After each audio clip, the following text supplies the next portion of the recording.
ಆತ್ಮೀಯ ವೀಕ್ಷಕರೇ, ತಮ್ಮೆಲ್ಲರಿಗೂ ಸ್ವಾಗತ.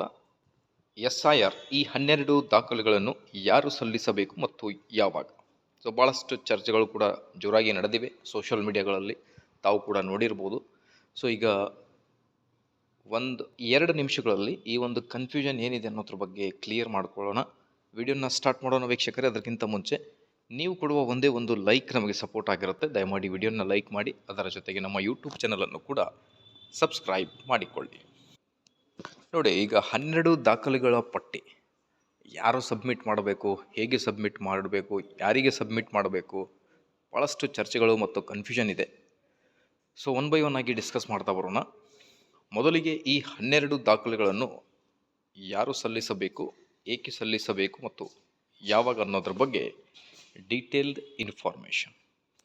ನೋಡಿ, ಮೊದಲು ಯಾರು ಸಲ್ಲಿಸಬೇಕು ಈ 12 ದಾಖಲೆಗಳು ಅಂತ ನೋಡ್ತಾ ಬಂದರೆ, ಕರ್ನಾಟಕದಲ್ಲಿ ನಡೆಯುತ್ತಿರುವ SIR ಸ್ಪೆಷಲ್ ಇಂಟೆನ್ಸಿವ್ ರಿವಿಷನ್ ಮತದಾರರ ಪಟ್ಟಿ ಪರಿಷ್ಕರಣೆ ಪ್ರಕ್ರಿಯೆಯಲ್ಲಿ ಪರಿಶೀಲನೆಗೆ ಒಳಪಡುವ ಮತದಾರರು ಬೂತ್ ಲೆವೆಲ್ ಆಫೀಸರ್ BLO ಅಥವಾ ಚುನಾವಣಾ ಅಧಿಕಾರಿಗಳು ಕೇಳಿದಾಗ ದಾಖಲೆಗಳನ್ನು ಸಲ್ಲಿಸಬೇಕಾಗತ್ತೆ.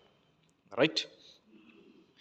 ಏಕೆ ಸಲ್ಲಿಸಬೇಕು ಅಂತ ನೋಡ್ತಾ ಬಂದರೆ, ಮತದಾರರ ಪಟ್ಟಿಯನ್ನು ನವೀಕರಿಸಲು, ನಕಲಿ ಹೆಸರುಗಳನ್ನು ತೆಗೆದುಹಾಕಲು, ಮೃತಪಟ್ಟವರ ಅಥವಾ ಸ್ಥಳಾಂತರಗೊಂಡವರ ಮಾಹಿತಿಯನ್ನು ತಿದ್ದುಪಡಿ ಮಾಡಲು, ಅರ್ಹ ಮತದಾರರ ಹೆಸರು ಮತದಾರರ ಪಟ್ಟಿಯಲ್ಲಿ ಉಳಿಯುವಂತೆ ಖಚಿತಪಡಿಸಿಕೊಳ್ಳಲು ಅಂತ ಹೇಳ್ತಾ ಇದ್ದಾರೆ. ಸೊ ಈಗ SIR ಏನು ಮಾಡಿದ್ದಾರೆ, ಎಲ್ಲರೂ ಸಬ್ಮಿಟ್ ಮಾಡಬೇಕಾ ಅನ್ನೋದು ಒಂದು ಪ್ರಶ್ನೆ ಆಗಿರುತ್ತೆ. ನೋಡಿ, ಆ್ಯಕ್ಚುಲಿ ಸಮ್ವಾಟ್ ಟೆಕ್ನಿಕಲ್ ಇಶ್ಯೂಸ್ಗಳಾಗಲಿ ಅಥವಾ ಯಾವುದೇ ಕಾರಣದಿಂದ ಯಾರಾದರ ಅಪ್ಲಿಕೇಶನ್ SIRನಲ್ಲಿ ಏನಾದರೂ ಚೇಂಜಸ್ಗಳಾಗಿದ್ದಲ್ಲಿ, ಏನು ಈಗ ಹೊಸ ಪಟ್ಟಿಯನ್ನು ಬಿಡ್ತಾ ಇದ್ದಾರೆ. 2002ರ ಎಲೆಕ್ಷನ್ ಒಂದು ನೀವು ಪಟ್ಟಿಯನ್ನು ನೋಡಿರ್ಬೋದು. ಅದೇ ಥರ ಈಗ SIR ಮಾಡ್ತಾ ಇದ್ದಾರೆ.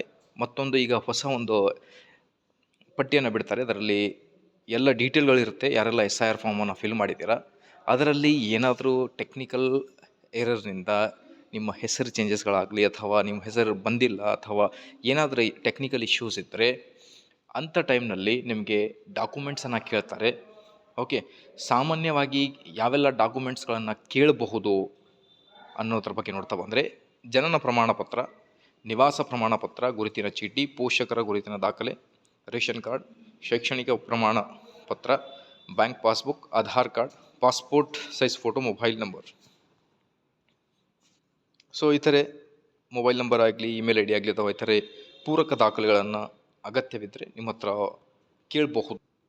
ನೋಡಿ, ಎಲ್ಲರೂ ಕಡ್ಡಾಯವಾಗಿ ಈ 12 ದಾಖಲೆಗಳನ್ನು ಒಂದೇ ಬಾರಿ ಸಲ್ಲಿಸಬೇಕು ಎಂಬ ಅಧಿಕೃತ ನಿಯಮ ಇಲ್ಲ. ಅಗತ್ಯ ದಾಖಲೆಗಳು ವ್ಯಕ್ತಿಯ ಪರಿಸ್ಥಿತಿಯನ್ನು ಅವಲಂಬಿಸಿ ಬದಲಾವಣೆಗಳಾಗಬಹುದು ಮತ್ತು ಚುನಾವಣಾ ಅಧಿಕಾರಿಗಳು ಸೂಚಿಸಿದ ದಾಖಲೆಗಳನ್ನು ಮಾತ್ರ ಸಲ್ಲಿಸಬೇಕು ಅಂತ ಹೇಳ್ತಾ ಇದ್ದಾರೆ. ಅದೇ ಹೇಳ್ತಾ ಇದ್ದೆ ನಿಮಗೆ ನಾನು SIRನಲ್ಲಿ ಬೈ ಮಿಸ್ಟೇಕಾಗಿ ಏನು ಲಿಸ್ಟ್ ಬಿಡ್ತಾ ಇದ್ದಾರೆ 8th ಆಗಸ್ಟ್ ಅಥವಾ 5 to 8th ಆಗಸ್ಟ್ ವೇಳೆಗೆ. ಆ ಒಂದು ಪಟ್ಟಿಯಲ್ಲಿ ಏನಾದರೂ ಆಗಿದ್ದಲ್ಲಿ ನೀವು ಈ ಎಲ್ಲ ಡಾಕ್ಯುಮೆಂಟ್ಸ್ಗಳನ್ನು ರೆಡಿ ಮಾಡಿ ಸಂಬಂಧಪಟ್ಟ BLOದವರಿಗೆ ಮಾಹಿತಿಯನ್ನು ನೀಡಿದರೆ ಅಥವಾ ಎಲೆಕ್ಷನ್ ಆಫೀಸರಿಗೆ ಮಾಹಿತಿಯನ್ನು ನೀಡಿದರೆ ಈ ಒಂದು ಕರೆಕ್ಷನ್ ಆಗಬಹುದು. ಏನಾದರೂ ಡೌಟ್ ಇದ್ದರೆ ಕಮೆಂಟ್ ಮಾಡಿ. ಇದೇ ಥರ ಮಾಹಿತಿಗೋಸ್ಕರ ಪ್ಲೀಸ್ ವಿಡಿಯೋನ ಲೈಕ್ ಮಾಡಿ, ನಮ್ಮ ಯೂಟ್ಯೂಬ್ ಚಾನಲನ್ನು ಸಬ್ಸ್ಕ್ರೈಬ್ ಮಾಡಿಕೊಳ್ಳಿ. Thank you friends.